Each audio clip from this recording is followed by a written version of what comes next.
When I started this journey, I had never been deemed the master at anything.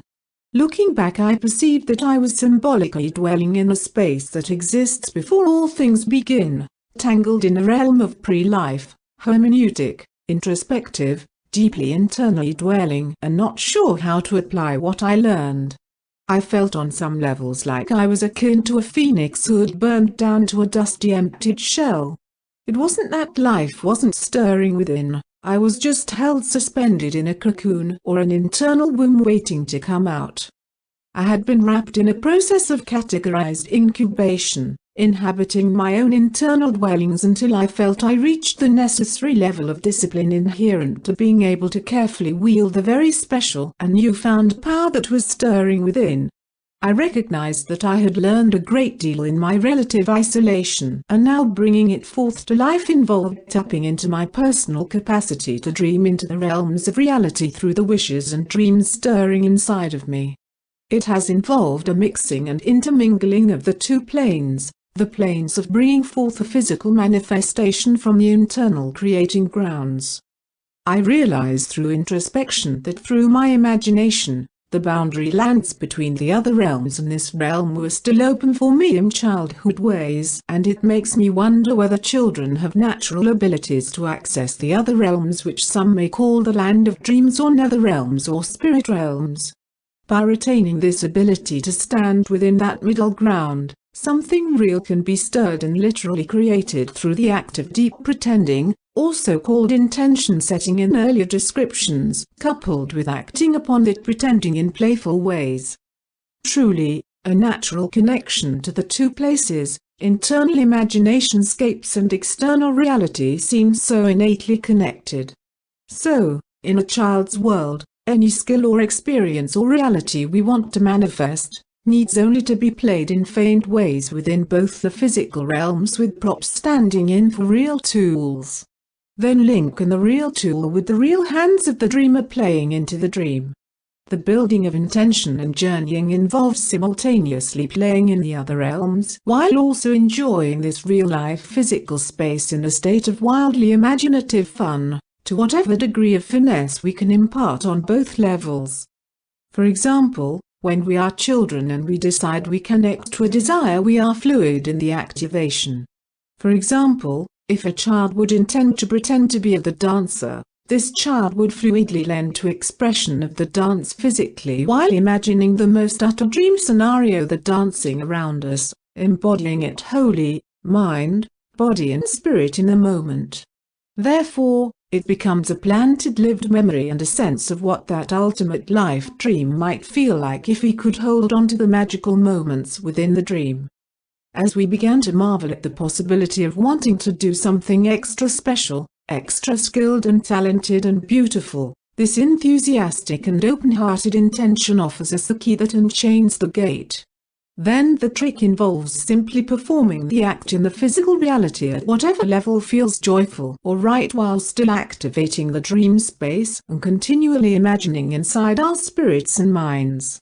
This means imagining what that act looks like if we were doing it in the most magically imbued and joyfully playfully idyllic dream or nether space. Then also physically playing in the space within whatever means we are capable. So, if we were to dream of playing drums and had no drums, we would bang on tables, cookpots, etc. This still constitutes following a life dream. Then deep in our beings the ideal outcome is truly occurring as far as our mind, body and spirit are concerned, because we imaginatively played in the intention for long enough to get a delicious taste of the dream.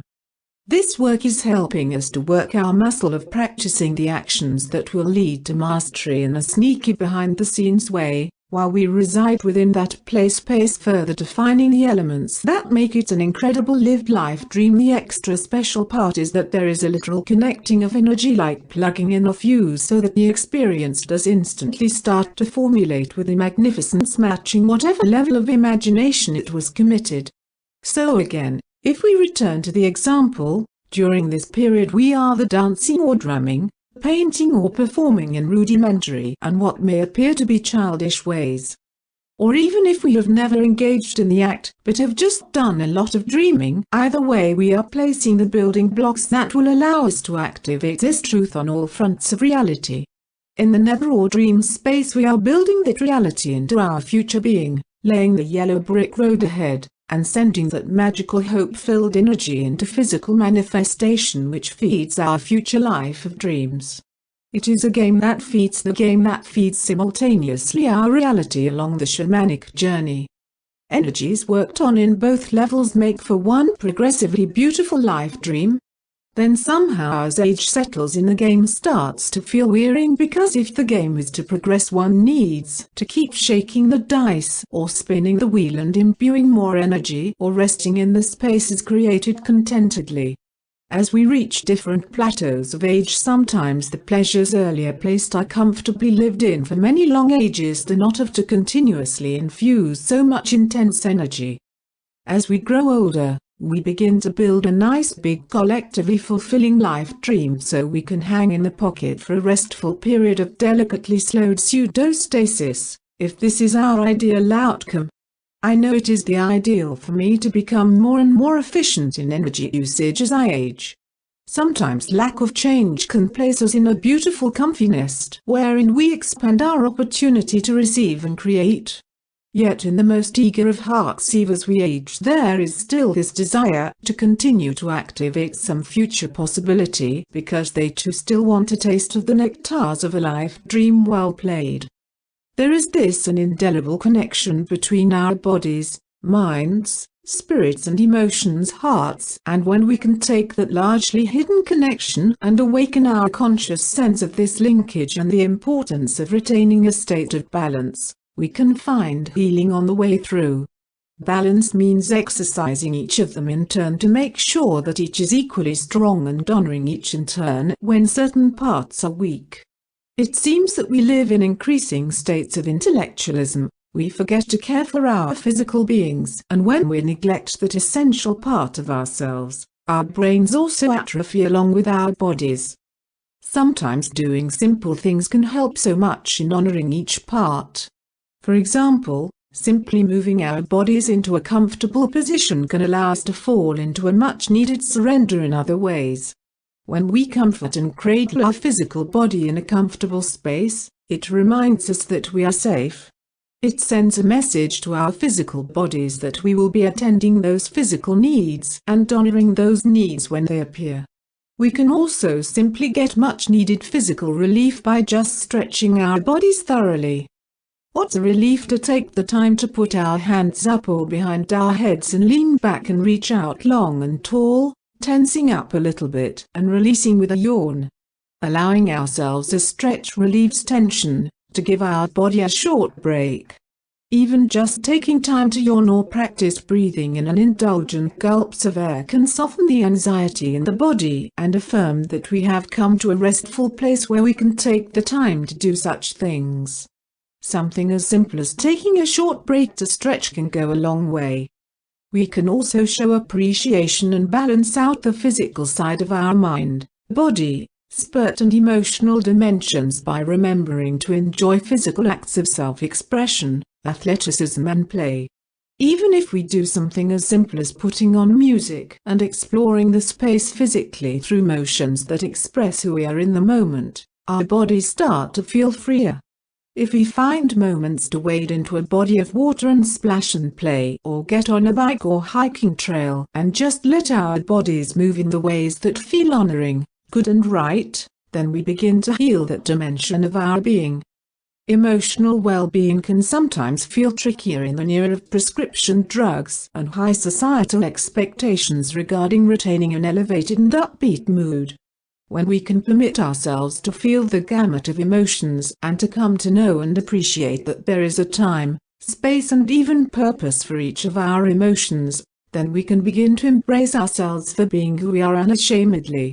When our true emotions are permitted to fluctuate more organically, this freedom can be very healing. Many feel that there is perhaps a divine spark or a connection to something bigger than ourselves that we can each encounter within. Perhaps, instead of spirituality, we hold on to a prevailing philosophy about life, or an uplifting belief about the bigger picture of life in general that helps us make sense of things better. We need to make sure to care about this aspect of our beings with just as much care as the other aspects.